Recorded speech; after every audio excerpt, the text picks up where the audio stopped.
আলহামদুলিল্লাহি ওয়া কাফা ওয়া সালামুন আলা ইবাদিহিল্লাযীনা ইসতাফা, আম্মা বাদ। সুপ্রিয় দর্শক মণ্ডলী, আপনি কি চান সব জায়গার ক্ষতি থেকে রক্ষা পেতে?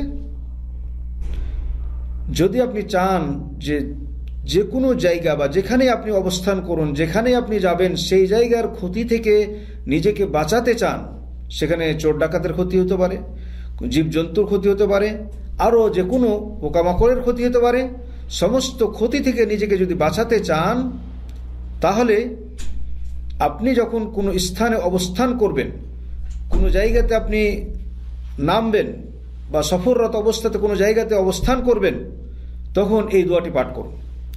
আউযু বিকালিমাতিল্লাহি তাম্মাতি মিন শাররি মা খালাক। যদি এই দোয়াটি পাঠ করুন, তাহলে এই দোয়াটি সম্পর্কে নবী করিম সাল্লাল্লাহু আলাইহি ওয়াসাল্লাম বলছেন, মান নাযালা মানজিলান ফাকালা আউযু বিকালিমাতিল্লাহি তাম্মাতি মিন শাররি মা খালাক লাম ইয়াদুররুহু শাইউন হাত্তা ইয়ারহালা মিন মানজিলিহি যালিক। নবী করিম সাল্লাল্লাহু আলাইহি ওয়াসাল্লাম বলেন যে ব্যক্তি কোনো স্থানে অবতরণ করলো, অতঃপর এই দোয়াটি পাঠ করলো যে আউযু বিকালিমাতিল্লাহি তাম্মাতি মিন শাররি মা খালাক,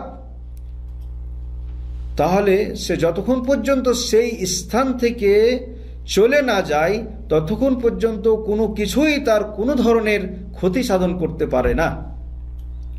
এটা নবী করিম সাল্লাল্লাহু আলাইহি ওয়াসাল্লামের গ্যারান্টি, নবী করিম সাল্লাল্লাহু আলাইহি ওয়াসাল্লামের কথা। আপনি একবার তাজরুবা করে দেখুন না কেন, ইনশাআল্লাহ আপনি আপনার জীবনের বিভিন্ন ধরনের ক্ষতি থেকে যদি বাঁচতে চান, বা যেই স্থানে আপনি অবস্থান করতে চান, যেই স্থানে আপনি থাকতে চান, সেইখানকার ক্ষতি থেকে যদি আপনি বাঁচতে চান, তাহলে এই দোয়াটি পাঠ করুন।